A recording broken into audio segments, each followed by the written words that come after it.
Kita akan bicara tentang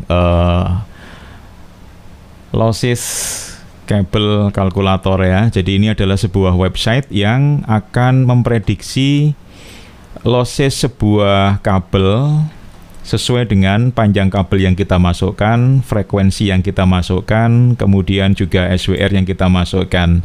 Nah, fungsinya adalah untuk memprediksi kira-kira power output yang dihasilkan setelah melewati kabel yang kita pilih dan panjang yang kita pilih untuk transmisi radio kita, itu di ujung kabel sana sisanya tinggal berapa watt. Nah, ini teman-teman harus hati-hati ya ketika kita akan memilih sebuah kabel. Tetapi juga ada pengecualian jika frekuensinya yang tidak terlalu di order gigahertz atau di frekuensi yang sangat tinggi atau di ultra tinggi. Tentunya perlakuannya agak sedikit berbeda. Artinya kalau kita misalkan bekerja di HF pun, jika menggunakan kabel yang tidak sebaik di UHF juga tidak ada masalah. Sekarang gini aja deh, kita ambil contoh kasus sekarang ya. Teman-teman bisa langsung mengklik di gsl.net/cox_calculator.htm.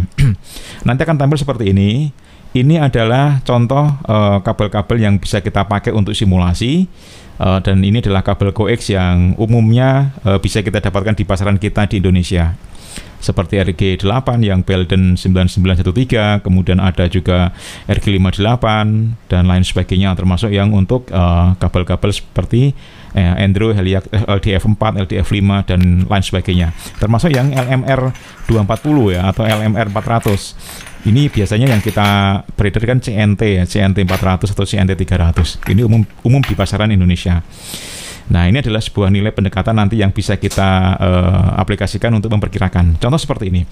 Kita akan menggunakan sebuah kabel RG58. Contoh ya. Kemudian panjang kabelnya berapa yang akan kita pakai? Ini adalah satuannya ada pilihan feet dan meters. Kita pakai yang satuan meter. Panjang kabel 25 watt, jadi panjang yang menyesuaikan kebutuhan dari situasi di tempat kita antara antena dengan ke radio kita. Contoh 20 meter lah, seperti itu ya. Frekuensi akan kita pakai misalkan di 2 meter band 144 MHz. Kemudian SWR kita perkirakan 1:1. Power in kita bikin 50 watt. Yang mudah lah ya, karena kan memang radio-radio zaman sekarang mungkin rata-rata 50 watt lah, walaupun mungkin ada yang 70. Nah, sekarang tinggal kita klik calculate. Nah, teman-teman, ternyata hasilnya kita lihat di power out ini adalah 24,782 watt. Anggaplah 24 watt ya. Jadi kita bisa lihat dengan kabel RG58 sepanjang 20 meter di 2 meter band. Jika kita umpankan power 50 watt, maka perkiraan power output di ujung kabel menjadi tinggal 24 watt. Jadi hampir setengah lebih nih hilang dimakan oleh losses kabel sebesar 3,048 dB. Oke lah, kalau misalkan kita belum paham soal dB match loss-nya ini, kita lihat saja di power outputnya aja lah. Seperti itu ya. Sayang ya, dari 50 tinggal 24. Oke, ya sudah. Sekarang kita ganti aja deh dengan RG8 yang 9913. Contoh seperti itu. Sekarang kita calculate tinggal berapa jika kita ganti dengan RG8 yang Belden 9913. Ternyata tinggal 39 watt. Artinya apa? Berarti losses jauh lebih rendah antara RG58 dengan RG8 yang Belden 9913. Lumayan dong. Dari 50 masih keluar 39, anggaplah 40 watt, berarti hilang 10 watt ya. Dan ternyata Anda nggak rela, aduh sayang nih hilang 10 lah gitu ya. Udah, gimana caranya? Coba kita ganti dengan kabel coaxial LMR 400 atau CNT 400. Ini banyak kita dapatkan di pasaran Indonesia nih ya. Mau yang bekas ya bisa, tapi harus hati-hati, harus Anda cek juga nanti lossesnya secara langsung ya. Kita calculate, ternyata 39,9, hanya peningkatan 0, sekian watt saja. Oke, nggak signifikan. Ya sudah, saya pengen ganti lagi dengan sebuah kabel, katakanlah kabel Heliax deh, gitu, LDF4 gitu ya. Kita klik, jadinya 44 watt. Ya, cukup lumayan. hanya hilang 6 watt. Jika kita kebutuhan kabel 20 meter, tetapi ternyata kebutuhan kabel kita cuma 15 meter kok, ya sudah gitu. Kita ganti 15 meter, klik calculate dari 44 watt menjadi 45 watt. Nambah 1 watt. Lumayan ya. Seperti itu teman-teman. Gitu. Contoh jika kita tadi pakai RG8 ya, RG8. Oke.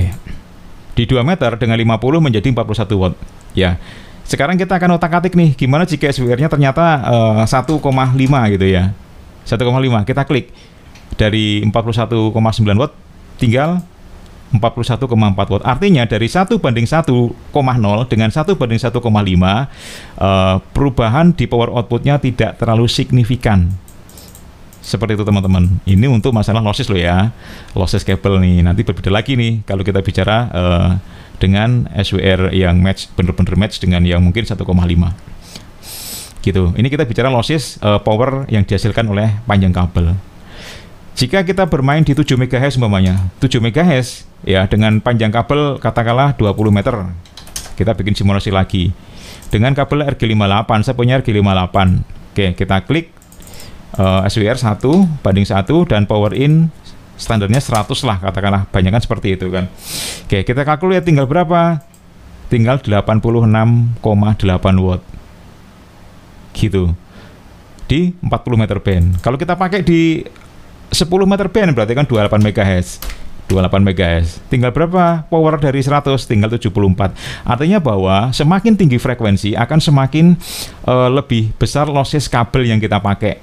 Gitu. Sehingga teman-teman jika Anda main di HF katakanlah di 40 meter band, terpaksanya dengan RG58 Anda masih bisa mengudara dengan power yang pengurangannya tidak terlalu besar lossesnya. Seperti itu. Jadi Anda nggak ada alasan, oh kabel saya cuma RG58, nggak apa-apa selama di HF. Ya, walaupun di VHF pun Anda juga bisa, nggak ada masalah, hanya power output akan menjadi jauh lebih berkurang karena adanya loss kabel seperti itu. Teman-teman, lebih jelasnya silakan Anda kunjungi ksl.net/cox/calculator.atm dan silakan bermain-main dengan tipe of course cable and line loss calculator. Saya Yon, sampai jumpa lagi.